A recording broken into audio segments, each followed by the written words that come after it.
अब अग्निवीर को अगर आप कॉर्पोरेट की भाषा में समझे तो ये एक कॉन्ट्रेक्चुअल लेबर्स हैं।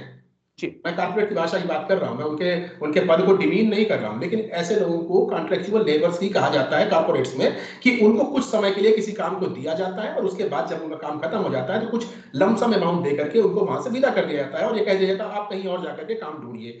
तो अपने अग्निवीर भाइयों से मैं यही कहना चाहूंगा कि देखिए, पढ़ाई का कोई अल्टरनेट नहीं है।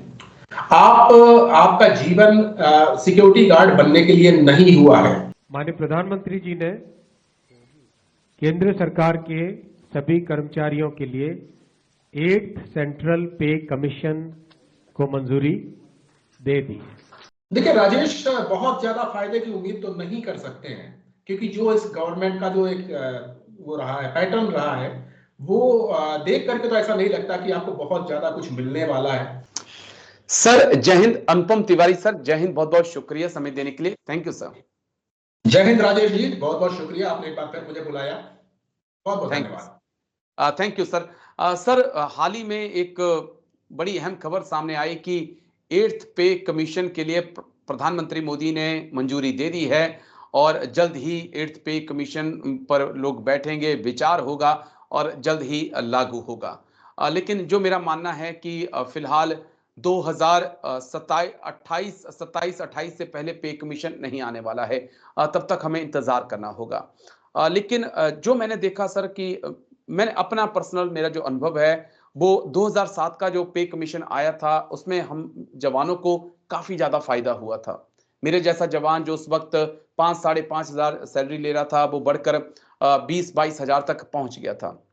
क्या हम इस, क्योंकि उसके बाद जो नेक्स्ट पे कमीशन आया 2017-18 में कोई बहुत ज्यादा बड़ा फायदा नहीं हुआ, लेकिन क्या इस 8th पे कमीशन में हम एक उम्मीद करें कि कुछ भारत सरकार से जवानों को खासकर, क्योंकि अफसर अपना फायदा निकाल लेते हैं, अफसर जो हैं वो अपने लिए फायदा निकाल ही लेते हैं कहीं ना कहीं से, लेकिन जो जेसीओस ओआर हैं उनको कोई एक फायदे की उम्मीद हम कर सकते हैं?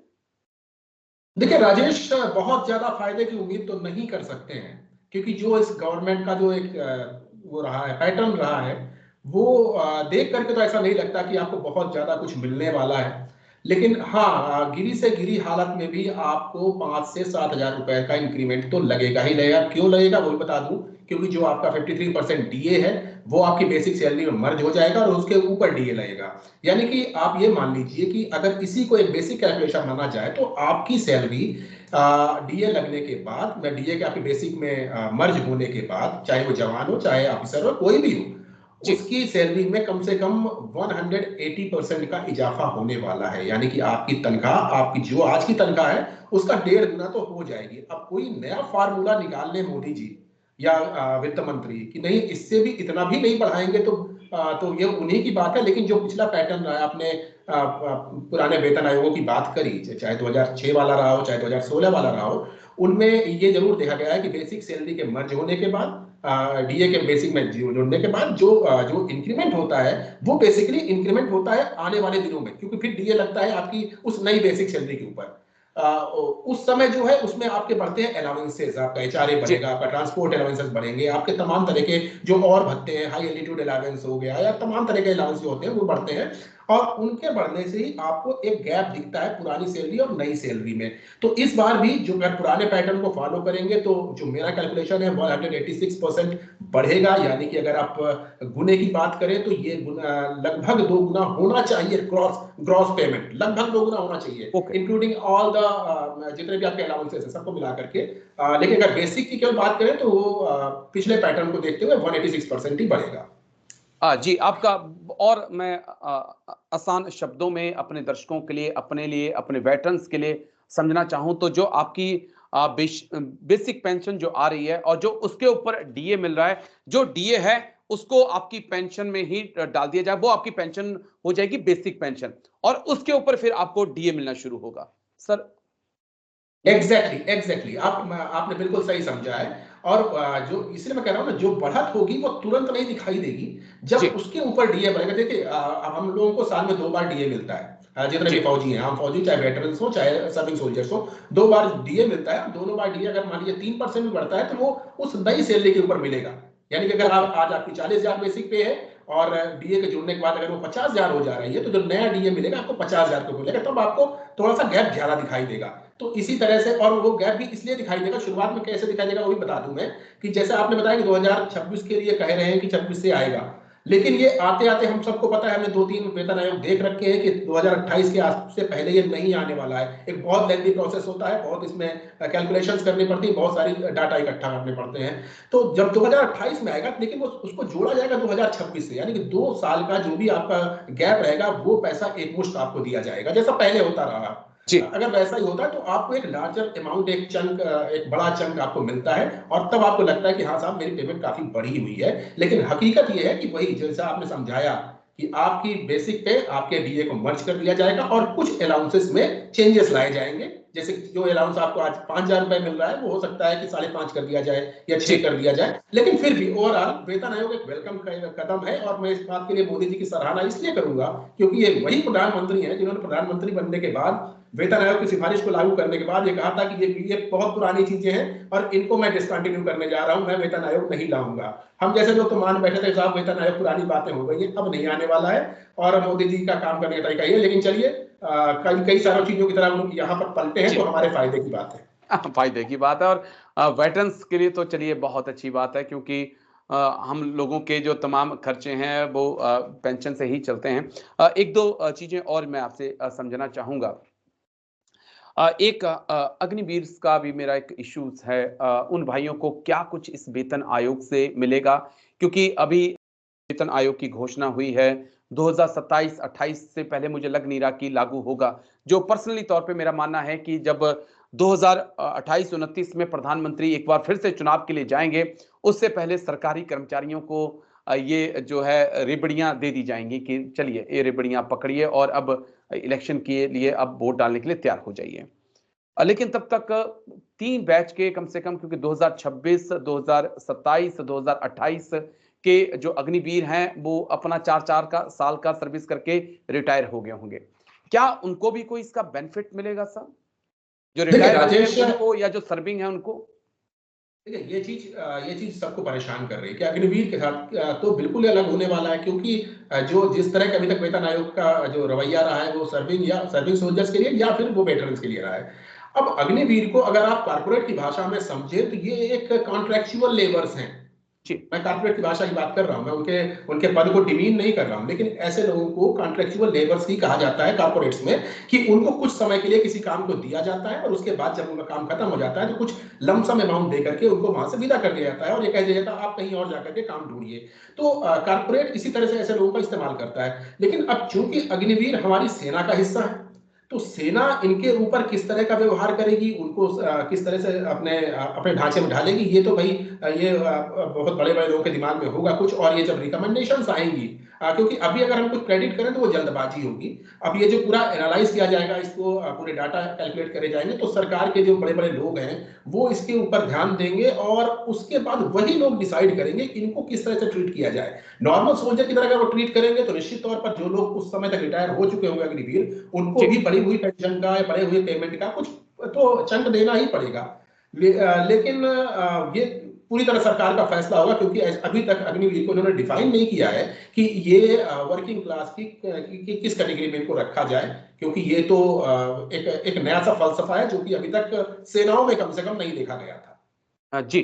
बस मेरे आखिरी 2 सवाल हैं। एक कि एरियर जब आता है, जब पे कमीशन आता है, एरियर को लेकर बड़ी बातें होती हैं। कितनी उम्मीदें हम करते हैं कि एरियर मिलेगा? कई बार सरकारों की तरफ से कह दिया जाता है कि पे कमीशन जब से लागू हो रहा है तभी से आपको लागू होगा, तभी से पैसा मिलेगा, एरियर आप भूल जाइए। इस बार हम उम्मीद करें कि कम, अगर 2029 में आता है, 28 में आता है, तो जो एरियर होगा बकायदा वो मिलेगा? देखिए राजेश, फिर वही बात है कि ये सब कुछ सरकार के पाले में है, वो क्या करना चाहते हैं, कैसे करेंगे। अब जैसा आपने एक इंडिकेट किया कि वो चुनावी वर्ष रहेगा 2028-29 के आसपास, तो अब चूंकि मोदी जी राजनीति करने के लिए जाने जाते हैं तो निश्चित तौर पर वो कुछ ना कुछ तो देंगे ही। लेकिन अगर हम वर्तमान वित्त मंत्री के सख्त रवैये को देखें कि वो इंडियन इकोनॉमी को लेकर के बहुत ही ज्यादा सख्त है और वो जी इस तरह की फ्री रिबड़ियां बांटने में विश्वास नहीं रखती हैं, तो शायद वो नहीं भी दे सकती हैं। लेकिन अगर हम पुरानी चीज को फॉलो करें, जो पुराना पैटर्न रहा है, तो निश्चित तौर पर जिस तारीख से लागू होता है वेतन आयोग, चाहे वो बाद में कभी भी लागू किया जाए, लेकिन जो उसका दिन रहता है, निश्चित रहता है, एग्जैक्ट 10 साल के बाद, जिस दिन 10 साल पूरा हो रहा है वेतन आयोग का, उसके बाद से वो लागू हो रहा है, उसके बाद से उसको सारा पैसा नए वेतन के हिसाब से मिलता है। तो ये जो पुराने वेतन आयोग का कार्यकाल 31 दिसंबर 2025 को खत्म हो जाएगा। 1 जनवरी 2026 से नया वेतन आयोग का रिकमेंडेशन लागू होनी चाहिए। तो इन ऑल द प्रोबेबिलिटीज मुझे लगता है कि हमें, चूंकि हमारी इकोनॉमी ग्रो कर रही है, तो मुझे तो कम से कम यही लगता है कि 1 जनवरी 26 से ही आपको चीजें मिलेंगी, चाहे वो 28 में लागू किया जाए या 29 में लागू किया जाए, लेकिन आपको एरियल तो मिलेगा। चलिए, बस एक आखिरी सवाल जो बड़ा इंपॉर्टेंट है और बड़ा अहम है, क्योंकि आप उन लोगों में हैं जिन्होंने जवान के तौर पर एयरफोर्स के अंदर जॉब की और फिर वीआरएस लेकर आज आप सिविल में एक सक्सेस एनसीओ के तौर पर मैं आपको देखता हूं, वेटरन्स के तौर पे देखता हूं। अफसरों के कई किस्से हमने सुने हैं कि वो बहुत कामयाब होते हैं, लेकिन उन जवानों में जिन्होंने बाहर आकर कामयाबी हासिल की है, उनमें से एक आप हैं सर। मेरे अग्निवीर भाइयों के लिए क्या आप सजेशन देना चाहेंगे कि 4 साल बाद आकर वो क्या करें?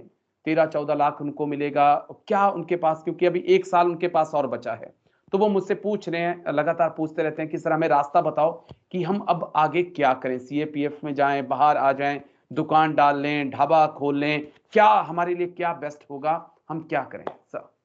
देखिए राजेश, बहुत अच्छा सवाल है और इस सवाल से मैं भी अक्सर रूबरू होता रहता हूँ। सेना में जाना आसान होता है, लेकिन सेना को छोड़ना बहुत कठिन होता है, वो भी तब जबकि आपने सिर्फ 4 या 5 साल नौकरी करी हो। तो अपने अग्निवीर भाइयों से मैं यही कहना चाहूंगा कि देखिए, पढ़ाई का कोई अल्टरनेट नहीं है। आपका जीवन सिक्योरिटी गार्ड बनने के लिए नहीं हुआ है। आपका जीवन इसलिए हुआ है कि आप कुछ बेहतर कर सकें, आपके अंदर योग्यता है, और जो योग्यता में कमी थी वो फौज ने आपको दे दी है। और ये जो 4 साल है, इस 4 साल को आप एक बेनिफिट समझिए, ये मत सोचिए कि भाई ये मेरा समय बेकार हो गया है और उसके बाद मुझे सिर्फ और सिर्फ सिक्योरिटी गार्ड की या सीएपीएफ में या पुलिस में ही नौकरियां मिलेंगी, ऐसा नहीं है। आपको वहां से कुछ ना कुछ एक्वायर करना है, सीखना है। इन 4 सालों को आप ये मान लीजिए कि आपको कहीं डेपुटेशन में भेज दिया गया और आपने वहां से कुछ नई चीजें सीखी। और मैं ये बात को हमेशा कहता हूं कि एयरफोर्स हो, आर्मी हो, नेवी हो, यहां पर अगर आप 1 साल भी बिताते हैं तो आपको कुछ ऐसी नई चीजें सीखने को मिलती हैं जो आपने जिनकी कल्पना भी नहीं करी थी। और उन चीजों को जब आप बाद में अपनी लाइफ में उतारने की कोशिश करते हैं, तब आपको सक्सेस मिलती है। चाहे मैं अपना एग्जांपल दूं या मैं और अन्य दोस्तों का एग्जांपल देता हूं कि हम जवानों से लोग रिटायर होकर के आज आईएएस तक बने बैठे हुए हैं, जजेस बने बैठे हुए हैं। तो वो सिर्फ इस वजह से बैठे हुए हैं कि पढ़ाई का कोई अल्टरनेट नहीं है। आपको पढ़ाई करनी, अपनी क्षमता को पहचानना है, और फौज इसका अवसर देती है। आप अपने कैपेबिलिटीज को समझें, पहचाने। राजेश, सशक्त एग्जांपल आप हैं। आपने वीआरएस लेकर के आपको लगा होगा कहीं ना कहीं कि मुझे मास कम्युनिकेशन के सेक्टर में जाना है, मुझे न्यूज एंकरिंग करनी है, मुझे पत्रकारिता पकड़नी है। तो ये चीज आपके जहन में रही होगी, तभी आपने रिटायर होने के बाद आपने पढ़ाई करी। या मैं अपना देखता हूँ कि मैं एक ऐसा व्यक्ति था जिसको जो लोग हंसते थे, या रिटायर हो गए, अब किस बात की पढ़ाई कर रहे हो, अब तो तुम कहीं भी तुम्हें नौकरी मिल जाएगी। तो मुझे लगता था ठीक है, नौकरी तो मैं कर ही लूंगा, लेकिन फिर भी एक शौक जो पढ़ने का होता है ना, वो आपको कहीं ना कहीं फायदा करेगा।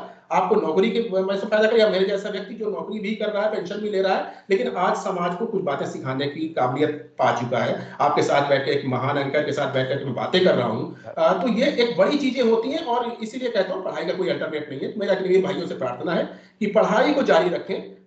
सबकी परेशानियां होती हैं, घरेलू परेशानियां भी होती हैं, मैं मानता हूं। और जवान जो लोग बनते हैं, उनको बहुत बड़े घरों से नहीं आते हैं, आर्थिक उनके हाथ थोड़ा कमजोर ही रहते हैं। तो वो जिम्मेदारियां निभाते हुए भी आप पढ़ाई के क्षेत्र में लगे रहिए, एकेडमिक्स को कभी भी पीछे मत छोड़िए। हाँ जी, बिल्कुल, पढ़ाई करते रहिए और सपने देखते रहिए। जितने अच्छे सपने देखेंगे और खुली आंखों से सपने देखिए और खुली आंखों से ही उनको पूरा करने की कोशिश करिए। बहुत अच्छा उन 4 सजेशन सालों दिया को, है सर। और राजेश जी, उन 4-5 सालों को आप अपने लिए एक बेनिफिट मानिए कि ठीक है, ईश्वर ने आपको मौका दिया, आपको कुछ नई चीजें सीखने को मिली हैं। हाँ, मिली है, बिल्कुल, बिल्कुल सर, ये बहुत बड़ी बात, बड़ी अहम बात आपने कही है चर्चा के अंत में। लेकिन शुक्रिया सर, बहुत-बहुत शुक्रिया, आप आए मेरे लिए और मेरे दर्शकों के लिए, आज आपने इतना समय निकाला। थैंक यू सर, जय हिंद, थैंक यू सर। धन्यवाद राजेश जी, जय हिंद।